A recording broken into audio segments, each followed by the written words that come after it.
Hello friends, welcome back to Deepti's home cooking YouTube channel. First of all sorry, ತುಂಬ ದಿನ ಆಗಿದೆ videos upload ಮಾಡಿ. Christmas ಇದ್ದಿದ್ದರಿಂದ ಮನೆಯಲ್ಲಿ ಸ್ವಲ್ಪ ಪೇಂಟಿಂಗ್ ಮತ್ತು ಇಂಟೀರಿಯರ್ ಮಾಡಿಸ್ತಾ ಇದ್ವಿ. ಹಾಗಾಗಿ ಸುಮಾರು ಒಂದು 15ರಿಂದ 20 ದಿನ ತುಂಬ ಬ್ಯುಸಿ ಆಗೋದೆ. ನನಗೆ ಯಾವುದೇ ವೀಡಿಯೋಸ್ ಮಾಡೋಕ್ಕಾಗಿರಲಿಲ್ಲ. ಮನೇಲಿ ಇದ್ದಿದ್ದು ಸಾಮಾನೆಲ್ಲ ಹೊರಗಡೆ ಇತ್ತು. ಸೊ ಈಗ ಸ್ವಲ್ಪ ಎಲ್ಲ ಕೆಲಸ ಮುಗಿದಿದೆ. We are back now. ಇವತ್ತು ತುಂಬ ದಿನಗಳಾದಮೇಲೆ ಮತ್ತೆ ವಿಡಿಯೋ ಸ್ಟಾರ್ಟ್ ಮಾಡ್ತಾ ಇದ್ದೀನಿ. ಒಂದು ಸ್ವೀಟ್ ಜೊತೆ ಸ್ಟಾರ್ಟ್ ಮಾಡೋಣ ಅಂತ ಹೇಳಿ ರಸಗುಲ್ಲ ಮಾಡ್ತಾ ಇದ್ದೀನಿ. ಇಲ್ಲಿ ನಾನು 1.5 ಲೀಟ್ರಷ್ಟು ಹಾಲನ್ನ ಕಾಯಕ್ಕೆ ಇಟ್ಟಿದ್ದೀನಿ. ಇದು ಕುದಿಯೋಕ್ಕೆ ಸ್ಟಾರ್ಟ್ ಆಗಿದೆ. ಈ ಟೈಮಲ್ಲಿ ನಾನು ಒಂದು ನಿಂಬೆಹಣ್ಣನ್ನು ಸೇರಿಸ್ಕೊಳ್ತಾ ಇದ್ದೀನಿ, ಅಂದರೆ ನಿಂಬೆಹಣ್ಣಿನ ರಸ ಸೇರಿಸ್ಕೊಳ್ತಾ ಇದ್ದೀನಿ. ಈ ರೀತಿ ಮಾಡೋದ್ರಿಂದ ಹಾಲು ಹೊಡಿಯೋಕ್ಕೆ ಸ್ಟಾರ್ಟ್ ಆಗುತ್ತೆ. ನಮಗೆ ಆ ಥಿಕ್ನೆಸ್ ಕೋವಾ ಥರ ಏನಿರುತ್ತೆ ಅದು ಸಪ್ರೇಟ್ ಆಗುತ್ತೆ ಮತ್ತು ವಾಟರ್ ಸಪ್ರೇಟ್ ಆಗುತ್ತೆ. ನೀವು ನೋಡಿ, ಒಂದು 2 ನಿಮಿಷ ಆದಮೇಲೆ ನಿಂಬೆ ರಸ ಹಾಕಿ ಒಂದು 2-3 ನಿಮಿಷ ಮತ್ತೆ ಕುದ್ದ ಮೇಲೆ ಈ ರೀತಿಯಾಗಿ ನಮಗೆ ಸಿಗುತ್ತೆ. ಇವಾಗ ನಮಗೆ ಬೇಕಾಗಿರೋದು ಈ ಕೋವಾ ಪಾರ್ಟ್ ಏನಿದೆ, ಇದು ಮಾತ್ರ ಬೇಕು. ಇದನ್ನು ನಾವು ಸಪ್ರೇಟ್ ಮಾಡ್ಕೋಬೇಕು. ಇವಾಗ ಇದನ್ನು ನಾವು ಫಿಲ್ಟರ್ ಮಾಡ್ಕೊಳ್ಳೋಣ. ಇದನ್ನ ಫಿಲ್ಟರ್ ಮಾಡ್ಕೊಳ್ಳಿಕ್ಕೆ ಒಂದು ಒಳ್ಳೆ ಕಾಟನ್ ಬಟ್ಟೆ ತೊಗೊಂಡ್ರೆ ಚೆನ್ನಾಗಿರುತ್ತೆ. ನೀವು ನಾರ್ಮಲ್ ಸ್ಟ್ರೈನರಲ್ಲಿ ಮಾಡೋದಕ್ಕಿಂತ ಈ ಥರ ಒಂದು ಬಟ್ಟೆ, ಮಸ್ಲಿನ್ ಕ್ಲಾತ್ ಅಥವಾ ಕಾಟನ್ ಕ್ಲಾತ್ ಯಾವುದಾದ್ರೂ ಆಗ್ಬೋದು, ಅಥವಾ ದೊಡ್ಡದು ಕಾಟನ್ ಕರ್ಚೀಫ್ ಆ ಥರ ಇರುತ್ತಲ್ಲ, ನೀವು ಅದು ಕೂಡ ಯೂಸ್ ಮಾಡ್ಬೋದು. ಮಾಡಿಬಿಟ್ಟು ಈ ಥರ ಸ್ಟ್ರೈನ್ ಮಾಡ್ಕೋಬೇಕು. ಜೊತೆಗೆ ಸ್ವಲ್ಪ ನೀರನ್ನು ಹಾಕಿ ಅದು ಒಳಗಡೆ ಸ್ವಲ್ಪ ಹುಳಿ ಅಂಶ ಏನಿರುತ್ತೆ ಅದೆಲ್ಲ ಹೋಗೋ ತನಕ ಅದನ್ನು ನೀಟಾಗಿ ಫಿಲ್ಟರ್ ಮಾಡ್ಕೊಳ್ಳಿ. ಇದಾದಮೇಲೆ ಈ ರೀತಿ ಒಂದು ನೀಟಾಗಿ ಟೈಟಾಗಿ ಕಟ್ಟಿಬಿಟ್ಟು ಮೇಲೆ ಏನಾದರೂ ಒಂದು ಸ್ವಲ್ಪ ವೆಯ್ಟ್ ಇತ್ತು ಅಂತಂದರೆ ಒಂದು 20 ಮಿನಿಟ್ಸ್ ಬಿಟ್ಟರೆ ಅಲ್ಲಿ ಎಕ್ಸಸ್ ವಾಟರ್ ಏನಿರುತ್ತೆ, ಎಕ್ಸ್ಟ್ರಾ ನೀರಿನ ಅಂಶ ಎಲ್ಲ ಹೊಟ್ಟೋಗುತ್ತೆ. ಅದಾದಮೇಲೆ ನಿಮಗೆ ನೋಡಿ ಈ ರೀತಿಯಾಗಿ ಡ್ರೈ ಥರ ಸ್ವಲ್ಪ ಹಿಂಗೆ ಕೈಯಲ್ಲಿ ಹಿಂಗೆ ಮುಟ್ಟಿದ್ರೆ ಎಲ್ಲ ಪುಡಿ ಥರ ಉದುರೋದಂಗೆ ಈ ರೀತಿ ಇರಬೇಕು. ಈ ಕನ್ಸಿಸ್ಟೆನ್ಸಿ ಇದ್ದರೆ ನಿಮಗೆ ನೆಕ್ಸ್ಟ್ ಸ್ಟೆಪ್ನ ಮಾಡಲಿಕ್ಕೆ ಸರಿ ಹೋಗುತ್ತೆ.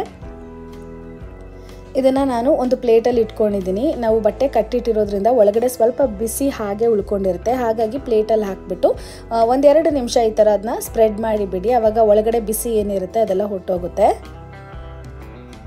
ಇದಾದಮೇಲೆ ಸ್ವಲ್ಪ ರೂಮ್ ಟೆಂಪ್ರೇಚರಿಗೆ ಬಂದಮೇಲೆ ಇದನ್ನು ನಿಧಾನಕ್ಕೆ ನೀವು ನಾದ್ಕೋಬೇಕಾಗತ್ತೆ. ನೀವು ಸ್ಟಾರ್ಟಿಂಗ್ ಮಾಡುವಾಗ ನಿಮಗೆ ಆ ಒಂದು ಇದು ಸಿಗೋದಿಲ್ಲ, ನೀಟಾಗಿ ಸಿಗೋದಿಲ್ಲ, ನಿಮಗೆ ಮುದ್ದೆ ಥರ ಬರೋದಿಲ್ಲ. ಸ್ವಲ್ಪ ಹೊತ್ತು ನೀವು ನಾದ್ತಾ ಇತ್ತು ಅಂದರೆ ಮುದ್ದೆ ಕಟ್ತಿರಲ್ಲ ಆ ರೀತಿಯಾಗಿ ಬರುತ್ತೆ. ಯೂಶಲಿ ಜಾಮೂನ್ ಮಾಡ್ತೀವಲ್ವಾ, ಜಾಮೂನ್ ಹೇಗೆ ಮಾಡ್ತೀವಿ ಆ ರೀತಿ ನಿಮಗೆ ಸಿಗುತ್ತೆ. ನೀವು ಇದನ್ನು ನಾದುವಾಗ ಈ ಪ್ಯಾಟ್ರನಲ್ಲಿ ನೀವು ನಾದ್ಕೊಳ್ಳಿ, ಅಂದರೆ ನಿಮ್ಮ ಅಂಗೈನ ಯೂಸ್ ಮಾಡಿಕೊಂಡು ರಬ್ ಮಾಡಿ ನಾದಿ ಆ ರೀತಿ ಮಾಡೋದ್ರಿಂದ ನಿಮಗೆ ಸಾಫ್ಟಾಗಿ ಸಿಗುತ್ತೆ ಅದರ ಟೆಕ್ಸ್ಚರ್. ಇಲ್ಲ ಅಂತಂದರೆ ಅದು ಒಂದು ಸ್ವಲ್ಪ ಒಡ್ಕೊಂಡಂಗೆ ತರಿ ಅನಿಸುತ್ತೆ. ಈ ಥರ ಮಾಡೋದ್ರಿಂದ ಅದು ತುಂಬ ಸಾಫ್ಟಾಗಿ ಸಿಗುತ್ತೆ. ನಿಮಗೆ ಉಂಡೆ ಕಟ್ಟುವಾಗ ಅದು ಬ್ರೇಕ್ ಆಗೋದಿಲ್ಲ, ಅಂದರೆ ಒಡ್ಕೊಂಡಂಗೆ ಆಗಲ್ಲ. ಅಂಗೈಗಳನ್ನ ಉಪಯೋಗಿಸ್ಕೊಂಡು ಈ ರೀತಿ ಮಾಡೋದ್ರಿಂದ ನಮಗೆ ಸಾಫ್ಟಾಗಿ ಈ ಡೋ ಸಿಗುತ್ತೆ. ಈಗ ನೆಕ್ಸ್ಟ್ ಸ್ಟೆಪ್ ಬಂದು ನಾವು ಜಾಮೂನ್ ಹೇಗೆ ಉಂಡೆ ಕಟ್ತೀವೋ ಅದೇ ಥರ ಉಂಡೆ ಕಟ್ಕೋಬೇಕಾಗುತ್ತೆ. ಸಣ್ಣದಾಗಿ ಇದನ್ನು ಚಿಕ್ಕ ಬಾಲ್ಸ್ ಥರ ಮಾಡ್ಕೋಬೇಕು. ನಿಮಗೆ ಯಾವ ಸೈಜ್ ಬೇಕೋ ಅದಕ್ಕಿಂತ ಒಂದು ಸ್ವಲ್ಪ ಚಿಕ್ಕ ಸೈಜೇ ತೊಗೊಳ್ಳಿ, ಯಾಕಂದರೆ ನೆಕ್ಸ್ಟ್ ಅದನ್ನು ನಾವು ಕುಕ್ ಮಾಡಿದಾಗ ಅದು ಇನ್ನೂ ಸ್ವಲ್ಪ ದಪ್ಪ ಆಗುತ್ತೆ. ಹಾಗಾಗಿ ನಾನು ತೋರಿಸ್ತಾ ಇದ್ದೀನಲ್ಲ, ಈ ರೀತಿಯಾಗಿ ನೀವು ತೊಗೊಂಡ್ರೆ ಕರೆಕ್ಟಾಗಿರುತ್ತೆ. ಆದಷ್ಟು ನಿಮ್ಮ ಮ್ಯಾಕ್ಸಿಮಮ್ ಎಷ್ಟು ಸಾಧ್ಯ ಆಗುತ್ತೋ ಅಷ್ಟು ನೈಸಾಗಿ ಉಂಡೆ ಕಟ್ಕೊಳ್ಳೋಕ್ಕೆ ಟ್ರೈ ಮಾಡಿ. ಇವಾಗ ಇದೆಲ್ಲ ರೆಡಿಯಾಗಿದೆ. ನೆಕ್ಸ್ಟ್ ಪ್ರೊಸೀಜರ್ ಏನಂತ ನಿಮಗೆ ತೋರಿಸ್ತೀನಿ. ಇಲ್ಲಿ ನಾನು 4 ಕಪ್ಪಷ್ಟು ನೀರು ಹಾಕ್ಕೊಂಡಿದ್ದೀನಿ. ಇದಕ್ಕೆ ನಾನು 1 ಕಪ್ಪಷ್ಟು ಸಕ್ಕರೆ ಸೇರಿಸ್ಕೊಳ್ತಾ ಇದ್ದೀನಿ. ನಿಮಗೆ ಸಕ್ಕರೆ ಏನಾದರೂ ಸ್ವಲ್ಪ ಜಾಸ್ತಿ ಬೇಕು ಅಂದರೆ ಇನ್ನೊಂಚೂರು ಸೇರಿಸ್ಕೋಬೋದು. ನಾನು 4:1 ರೇಷಿಯೋದಲ್ಲಿ ನೀರು ಮತ್ತು ಸಕ್ಕರೆನ ಸೇರಿಸ್ಕೊಂಡಿದ್ದೀನಿ.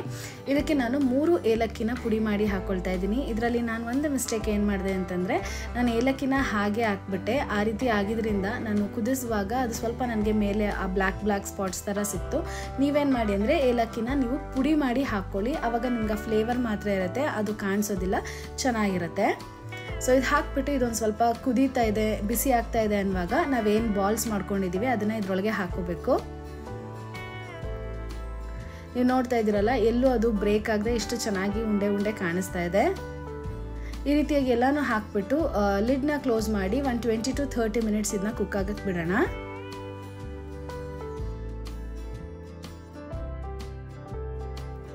ಸೊ 30 ಮಿನಿಟ್ಸ್ ಆದಮೇಲೆ ನಮ್ಮ ರಸಗುಲ್ಲ ರೆಡಿಯಾಗಿದೆ. ಬಟ್ ಇವಾಗಲೇ ನಾವು ಇದನ್ನ ಸರ್ವ್ ಮಾಡೋಕ್ಕಾಗಲ್ಲ, ಇದು ತಣ್ಣಗಾಗಬೇಕು. ರೂಮ್ ಟೆಂಪರೇಚರ್ಗೆ ಬಂದ ಮೇಲೆ ನೋಡಿ ನಮ್ಮ ರಸಗುಲ್ಲ ಈ ರೀತಿಯಾಗಿ ಕಾಣಿಸ್ತಾ ಇದೆ. ನನಗಂತೂ ತುಂಬ ಖುಷಿ ಆಯಿತು, ತುಂಬ ಚೆನ್ನಾಗಿ ಬಂದಿತ್ತು. ನೀವು ಕೂಡ ಈ ರೆಸಿಪಿನ ಟ್ರೈ ಮಾಡಿ. ನಿಮಗೆ ಜಸ್ಟ್ ಒಂದೇ ಒಂದು ರಸಗುಲ್ಲನ ನಾನು ಬ್ರೇಕ್ ಮಾಡಿ ತೋರಿಸ್ತೀನಿ ನೋಡಿ. ಎಷ್ಟು ಚೆನ್ನಾಗಿ ಬಂದಿತ್ತು ಅಂದರೆ ಆ ಒಳಗಡೆ ಆ ಥರ ನಾರ್ ಥರ ನಾವು ರಸಗುಲ್ಲ ಸಿಗುವಾಗ ಸಿಗುತ್ತಲ್ಲ ಆ ಟೆಕ್ಸ್ಚರ್ ತುಂಬ ಚೆನ್ನಾಗಿ ಬಂದಿತ್ತು. ನೀವು ಕೂಡ ಮನೇಲಿ ಮಾಡಿ ಹೆಲ್ದಿಯಾಗಿ ಈ ಥರ ಮಾಡ್ಕೊಂಡು ತಿನ್ನೋದು ಅಂದರೆ ತುಂಬ ಒಳ್ಳೆಯದು, ಮತ್ತು ಅದೊಂಥರ ಸಪ್ರೇಟ್ ಸ್ಯಾಟಿಸ್ಫ್ಯಾಕ್ಷನ್ ಅಂತಲೇ ಹೇಳ್ಬೋದು. ನೀವು ರೆಸಿಪಿನ ಮನೇಲಿ ಟ್ರೈ ಮಾಡಿ ಹೇಗೆ ಬಂತು ಅಂತ ನನಗೆ ಕಮೆಂಟ್ ಮಾಡಿ. ನಿಮ್ಮನ್ನ ಇನ್ನೊಂದು ಇಂಟ್ರೆಸ್ಟಿಂಗ್ ಆಗಿರೋ ವಿಡಿಯೋ ಅಥವಾ ಇನ್ನೊಂದು ಇಂಟ್ರೆಸ್ಟಿಂಗ್ ಆಗಿರೋ ರೆಸಿಪಿ ಜೊತೆ ಮೀಟ್ ಮಾಡ್ತೀನಿ. ಅಲ್ಲಿವರೆಗೂ ಬಾಯ್ ಆ್ಯಂಡ್ ಟೇಕ್ ಕೇರ್.